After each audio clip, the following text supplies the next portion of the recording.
Thank you, Your Honor. This time the state calls Donald DeMarino.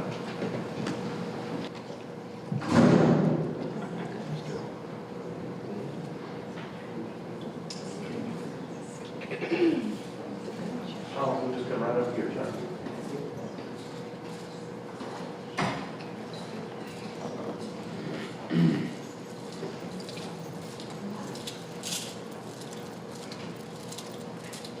Please raise your right hand. Place your left hand on the Bible. Do you solemnly swear or affirm the evidence you're about to give the court in this case will be the truth, the whole truth, and nothing but the truth to help you God? Yes, ma'am. Thank you.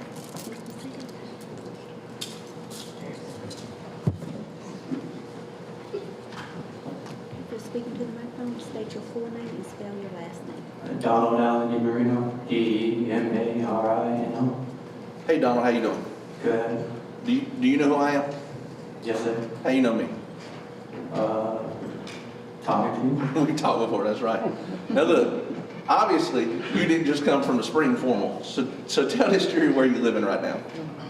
I don't have. J. Rubin? Yeah, J. Rubin. That's the Horry County Detention Center? Yes, sir. Go ahead and, so they ain't sitting here guessing, go ahead and tell them why you're in there, Donald.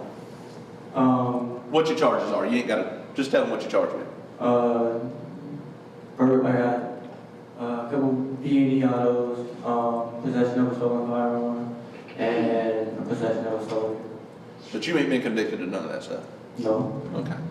You missed court, is that right? Yeah. And that's why we picked you up? Yeah. Or we didn't, but somebody did. Yes, sir.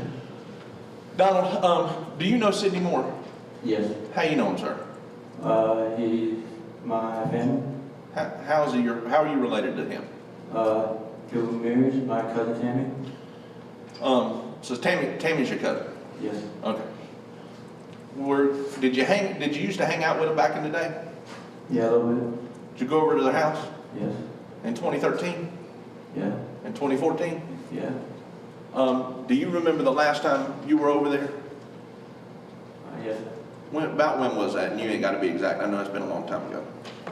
14, 15, Or like, around there. okay, that's fair enough. What were you doing over there? I was there for a cookout. Okay. Was it daytime or nighttime? Daytime, going on nighttime. Fair enough. Tell me a little bit about what happened there. Did you talk to Tammy? A little bit, yeah. Did you talk to Sidney? A little bit, yeah. And this was obviously after Heather Elvis went missing. Yes. Did you know about that whole disappearance? Yes. Do you remember what you and Sidney talked about, kind of? Sort of, yeah. Did he show you anything? Yeah. And how'd that conversation start? What was that about? Was it about the weather? No. What was that about? Heather. Okay. Do you remember what he said? Not word for word, no, but In vague terms. basically that he showed me a picture on a phone. He showed you his phone, A phone. I don't know if it was his phone. but he had it in his possession. Yes, sir. And who was? Do you know who that picture was of? Pretty sure. Who? Tell this jury who that picture was of. Heather Elvis. Had you ever? And you've seen pictures of her since. Yes. And so so has that confirmed in your mind that the picture Sidney showed you was a picture of her? Yes. Okay. Now, Donald, I want you to answer me this question. Did that picture upset you? Yeah. Would it be fair to say, and you can correct me if I'm wrong, that life kind of has took a downward spiral since you saw that photograph? Yeah. Things were kind of not as good now for you as they were back then? Yeah. Donald, I want you to answer me this question. After seeing that picture of Heather, did he tell you when that picture was taken? No. Okay. In that picture, did Heather look like she was under her own free will? No. Let me ask you this. After seeing that picture of Heather back in 2014, do you expect this family to ever hear from her again? No. Please answer any questions the defense may have.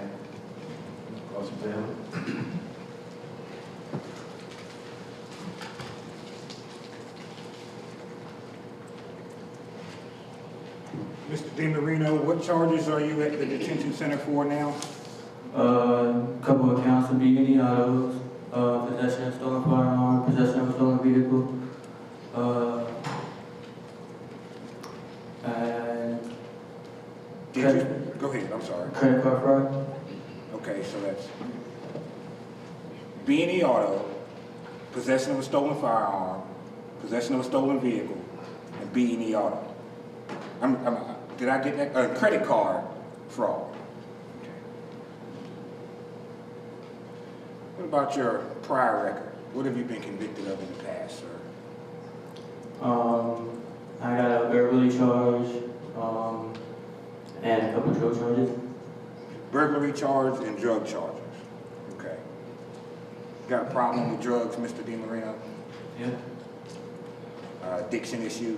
Yeah. Your drug is heroin? Yes, sir. How long have you been dealing with that addiction, sir? About 6 years. Solicitor's office giving you any help for that? No.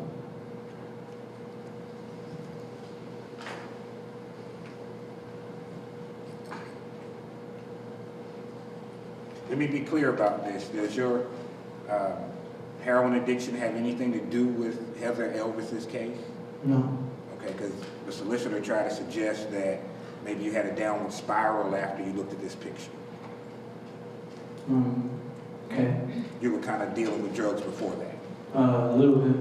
Okay. Not. Okay. Mr. DeMarino, who was at the house other than you and Sidney at this time? A lot of people. A lot of family. Okay, how many people? Give us a guess. Um, More than 10, more than 20? Maybe 10 people. I don't know. Okay, so there are about 10 people at the house. And you said that Mr. Moore showed you a picture on a phone. Did he show it? Yes, I'm sorry. Yes. Did he show this picture to anybody else? I don't know. I don't think so. Okay, so while you were standing there looking at the picture, was there anybody else standing there with you? No. Okay. So to the best of your knowledge, no one else has ever seen this picture? No. Anywhere? I have no idea.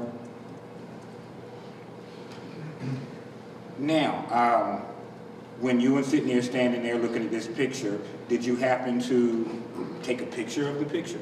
No. Have you seen this picture since? No. Has the solicitor's office brought you a picture and said, hey, is this the picture you saw? No. Okay.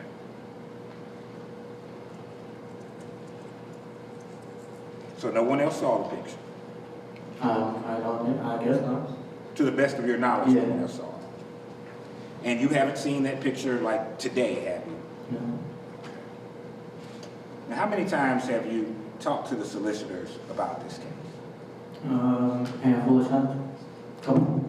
5 maybe? Yeah. And I know that's a guess, an estimate.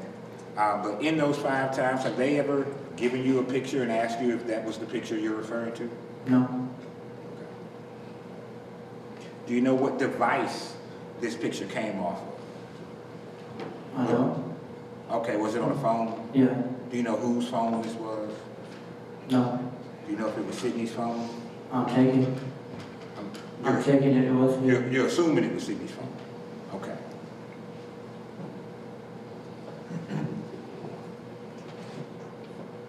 So if it was Sidney's phone, well, you can't answer that.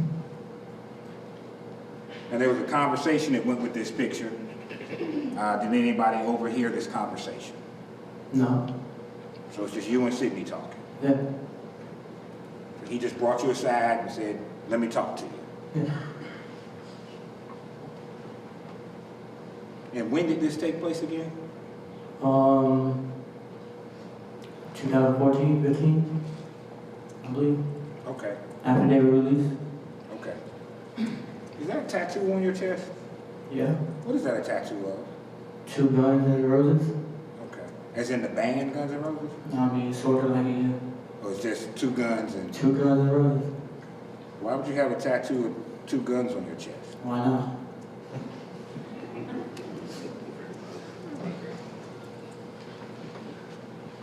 And when you saw this picture back in 2014 or 2015, whenever it was, did you tell the police?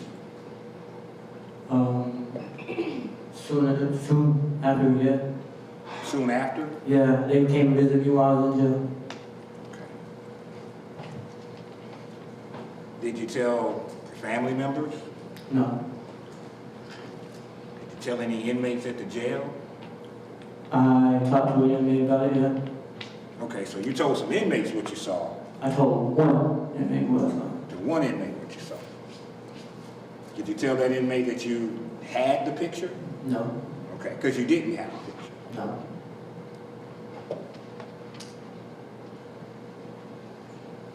Did you take Mr. Moore's phone or ask him if you could hold it? No. Did you ask him to send you a copy of that picture? No.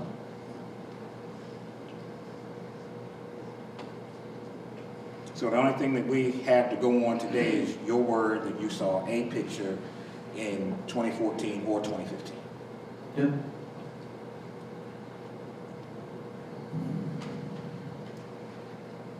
Now you've been in jail before. You've been in jail Ruben long before, right? Yes. It's not your first rodeo. No. Now when you're at the detention center, do they allow you to make phone calls? Yeah. And in order to make a phone call, you got to make it collect. Yeah. And they give you a PIN number to go with the call? No. Or you don't have a PIN number at the jail? Okay. I got like an HC number, like my inmate number, but no, I don't have a PIN number. Okay, so you don't have a PIN number to make telephone calls. No. Do you know if the phone calls at the jail are recorded? Yeah, they're recorded. Do you recall making a phone call to your mother from the jail in which you said that you made this story up? Yes, I do. So you told your mother you made it up. Yeah. No further questions. Pretty rad, but Donald, why did you tell your mother that you made the story up? Because I've been in and out of trouble, and I wasn't trying to put anything else on my mom. But did you make the story up? No. As a matter of fact, how many times have you talked to me, Ms. Livesay, or my investigator over the years? Ballpark. Good bit. Have you ever told any other version of events other than to us, other than what you're saying here today? Never. Have you ever lied to law enforcement about what you saw on that telephone? No.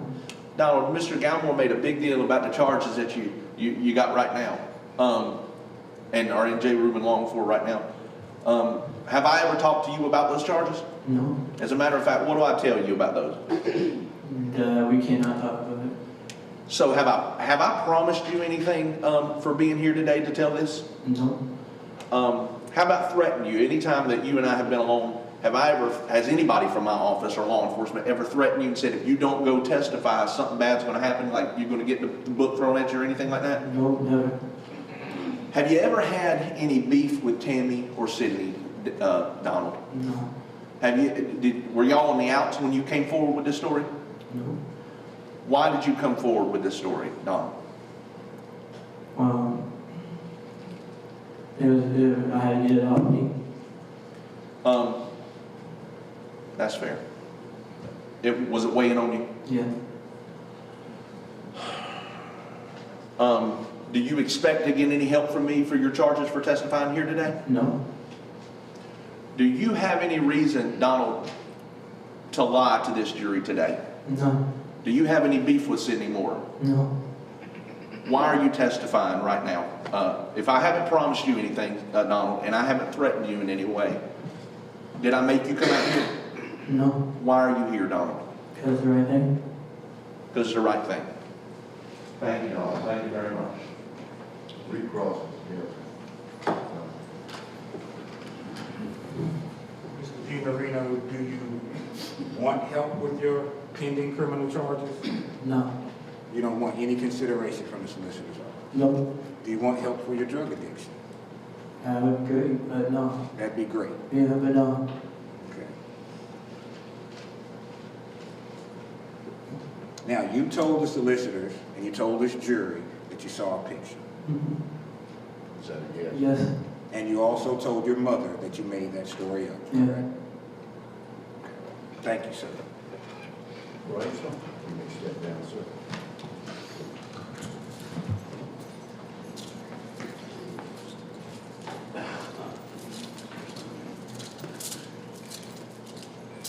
Let me call his next witness. Your Honor, at this time, the state will call Jessica Adams. Okay.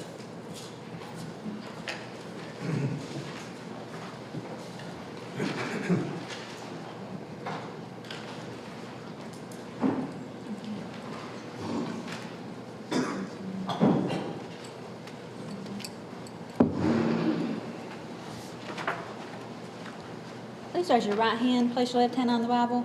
Do you solemnly swear or affirm the evidence you're about to give the court in this case will be the truth, the whole truth, and nothing but the truth to help you God? I do. Thank you. Please be seated.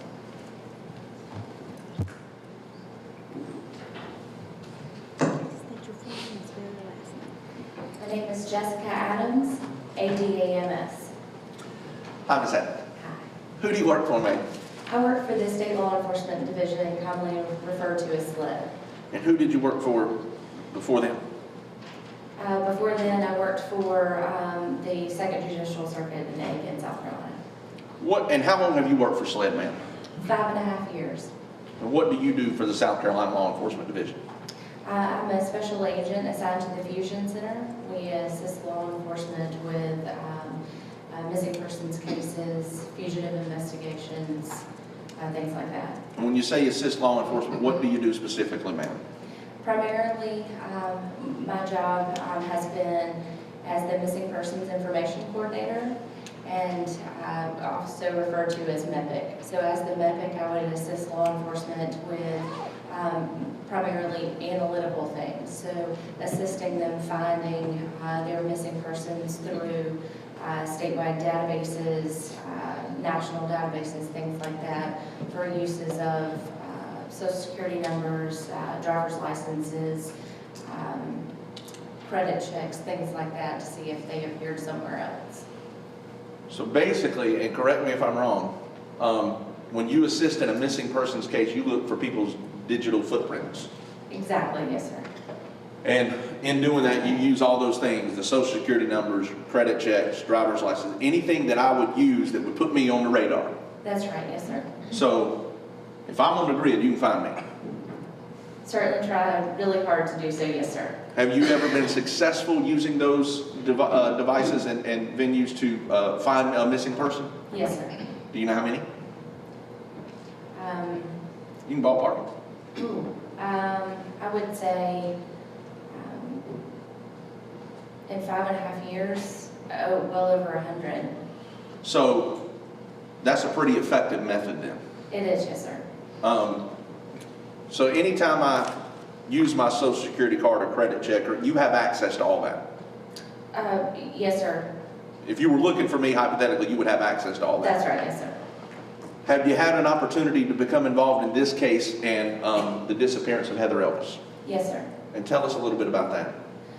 So I was contacted to see if I could locate any kind of new information, any new uses of Miss Elvis's identifiers. So her name in combination with her date of birth, social security number, to see if there was anything that she has used that information for, whether it was leasing an apartment, buying a vehicle, updating her driver's license, anything like that, driver's licenses in other states, and things such as that, even social media. Okay, and when was that you were asked to become involved in this case? In 2014. Okay, and pursuant to that request, did you actually do a search for Heather Elvis? Absolutely, yes, sir, I did. And when was the last time you did a search for Heather Elvis? Friday, This Friday? that's right. And tell this jury what you found. There have been no new uses of any of her identifiers, name, date of birth, social security number, in the United States. So your search was not confined to the county of Horry or the state of South Carolina? No, sir. If Heather had used any of that identifying information anywhere in this country, would you have been able to find her? Yes, sir. If she had bought a car, would you have been able to find her? Yes, sir. If she had leased an apartment, would you have been able to find her, let's say in San Francisco? Yes, sir. You have had absolutely no indication that she has used anything since when? Since 2013. Please answer any questions if that's Cross-examine. Very briefly, Ron. Sure. Ms. Adams, good morning. Good morning. Very briefly, I think you're the first person from SLED that we've heard from. SLED has a lot of resources at its disposal, correct? Yes, sir. Probably more so than a local county investigative unit. Yes, sir. You've got forensic people, correct? That's right, yes, sir. You've got technology people, Yes, sir. right? You've got a whole staff up there in Columbia, right? A lot of resources can be brought to bear. Right? Yes, sir. And was SLED brought into this investigation? I know that I was requested. Were there any other SLED agents involved in this case? Possibly, yes, sir. The Fusion Center is kind of a separate entity. We're not even based out of headquarters, so my role was very defined. Okay. But even in your capacity, you evaluated, you said you had her bank records? I didn't have her bank records. What I do is I look for reports to the credit agencies. So I didn't have those, no, sir. No further questions.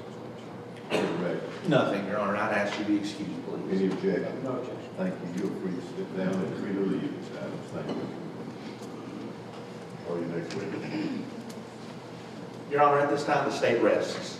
All right, ladies and gentlemen, at this point, there's some matters of law that I must take up out of your presence. It's a perfect time that we reach our lunch hour.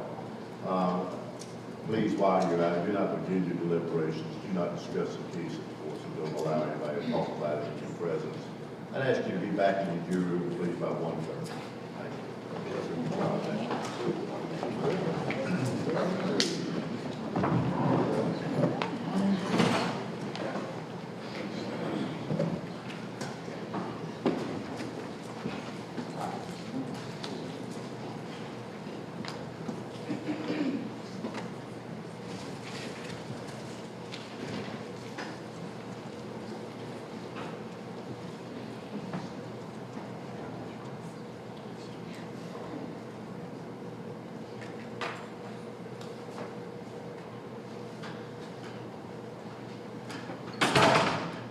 Are there any motions from the state at this point?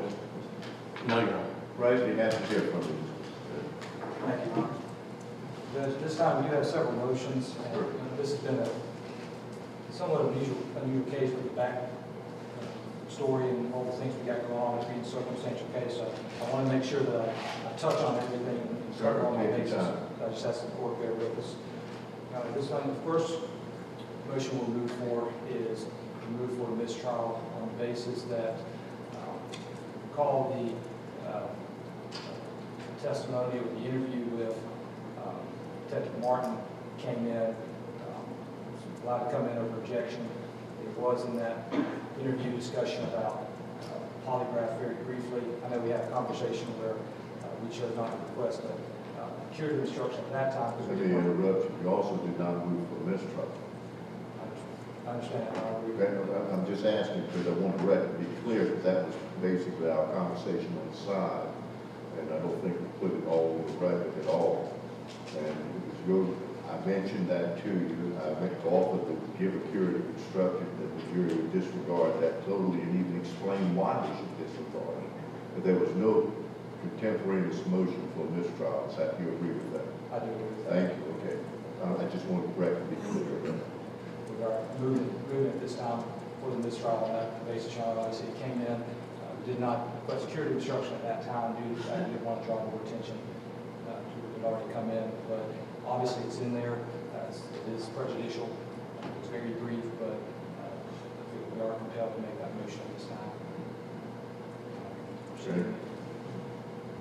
The motion for mistrial is denied because it's not timely made. You didn't give me an opportunity to correct it. You chose not to. And that's your choice. Thank you. The motion is denied. At this point, we also move for the directed verdict. What we we've got here is a situation where, obviously, I don't think it's a dispute, it's a circumstantial case. We're looking at where the state is obligated to find that somebody has seized, confined, inveigled, decoyed, kidnapped, abducted, carried away any other person by means whatsoever. And in order to do that, in order to satisfy any of those elements, you have to be, at least have some evidence in the record indicating at what point these two individuals cross paths. Every witness is why we've come back to it consistently. Every witness has said that nowhere in the evidence that the state's produced shows Mr. Moore in the same vicinity as Miss Elvis during the night she goes missing. There's a lot of innuendo, there's a lot of implication, there's a lot of guesswork, but ultimately when it comes down to it, after all the witnesses we've heard and everything we've seen, we've never seen Mr. Moore at any point get to Miss Elvis's residence that night. There's never any evidence that she is at Moore residence, and there's no direct evidence that they have ever crossed paths at Peachtree Lane. So as to the kidnapping charge, it's not the weight of the evidence, but there simply is no evidence on that point. When, typical questions, when, where, and how? When did they come into contact? How were any of these things achieved? And I submit to the court that without showing at least some evidence as to being in the same proximity, I don't see how we can allow it to go forward because there's just not any evidence to support the charges. All right. So let's see wish to respond. Thank you, Your Honor. The kidnapping statute addresses, like Mr. Bouchette said, decoy and inveigle, or the other possibility. The state would argue, just for purposes of directed verdict, the payphone call was an act of decoy and inveigle. Clearly, the evidence was that he called from a payphone. After he called, she immediately starts moving around. His phone then is left dead and the phone powers on at a later date. The circumstantial evidence certainly would lead one to believe that he is decoying, inveigling, leading her away from the comfort of her home. We believe that's circumstantial evidence. We also believe the fact that there's then a second phone call. She then leaves her apartment again, goes to Peachtree Landing. We had evidence that it was indeed the defendant's truck. Goes to the landing, Ms. Elvis's phone then dies.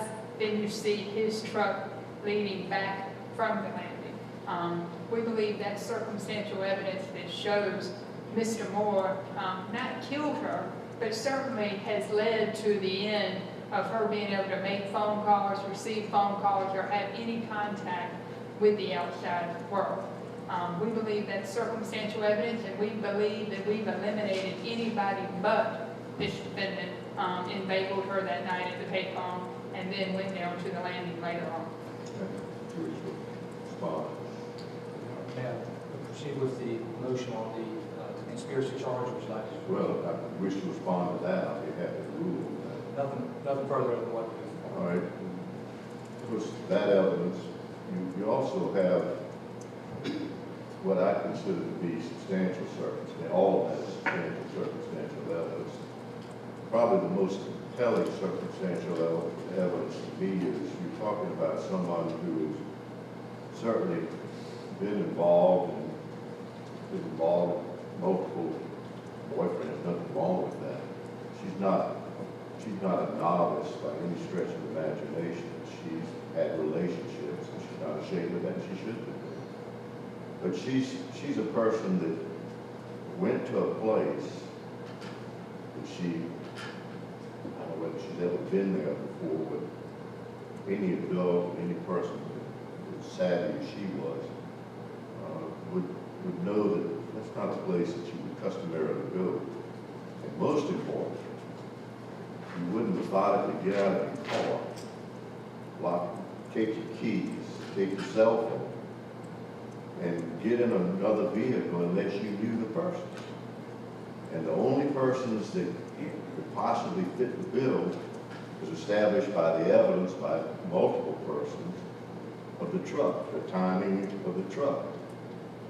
It's near their home. It goes in and out about the same time. There's about an hour between that and the telephone call where text message, I think it was 448 or somewhere along in that point, where the parties, at least the Moors at home or somewhere, claiming to be. But then you couple with that the other evidence that shows, jury could reasonably conclude, shows evidence of guilt, of doing something. And that is cleaning the truck. That's probably the most credible evidence that I've heard, that a brand new truck, you pressure wash it 10 days after you get it. That doesn't make any sense. Why would you do that? Why would you spend an hour and a half with rags cleaning out a truck, washing it down, and then burning the rags? That's another point that I just find it a reasonable conclusion is, well, it's obviously may contain blood, DNA, anything, and all of those things a jury could reasonably conclude and put those together. Now you couple with another thing that would have been most helpful to them, not that they have to prove anything, but it certainly would have been compelling evidence to show the vehicle in the driveway. The cameras would have had a record of all of that. But lo and behold, on the 21st, that's taken down, and we get a new system. Now, I understand the testimony, I've heard the testimony, was aware of that, of the threats, and certainly that's a logical explanation for changing that. But anybody that's been threatened about that, if I have some evidence, another, to me, a logical deduction, if I have evidence that exonerates me, I'm surely not going to destroy it if somebody's threatening. That's absolutely 100% sure. We're not talking about novice here on this side either, on the defendant's side. So that's just a few of the circumstances that I think overwhelmingly, not just substantially, but overwhelmingly points to the guilt of Mr. Moore. So your motion for directed verdict is denied. As to him on the kidnapping. Next. Your Honor, we move for directed verdict. That's a kidnapping charge, and obviously, excuse me, as to the conspiracy to commit kidnapping charge. Your Honor, again, this conspiracy statute is a little bit different than the general conspiracy statute, where it's basically conspiracy to do anything improper, and that allows the jury to sort of come to different conclusions. This is specifically a conspiracy to engage in kidnapping. I would submit that on top of the circumstantial evidence we have on the underlying crime, we're now looking at what is the evidence in the record indicating a coordinated effort to conspire. So how are they communicating? There's nothing in the records between Mr. Moore and presumably Mrs. Moore. We have nothing in the record as to who was in the vehicle, were there more than one person, or was it just one? We have nothing in the record indicating who all was involved in the phone call. We have no coordination between anybody and Mr. Moore or Mr. Moore and anybody else to indicate that a conspiracy occurred. Obviously, Your Honor's ruled on the underlying crime, but still to evaluate a conspiracy, particularly a conspiracy to kidnap, I'll submit that there must be some evidence of a pre-planned strategy of some point, somewhere, to be able to get you there. And I think that at this point, there's just nothing in the record to substantiate the conspiracy charge. Okay, appreciate that. It just follows everything I just said. I'd repeat, but I'd also add this: there's testimony in this record that at that point in time, Mr. Moore was not free to move without Ms. Moore being around. Didn't have a phone, couldn't do anything, handcuffed to the bed. All of those things are there. We have Ms. Moore, no question, she's in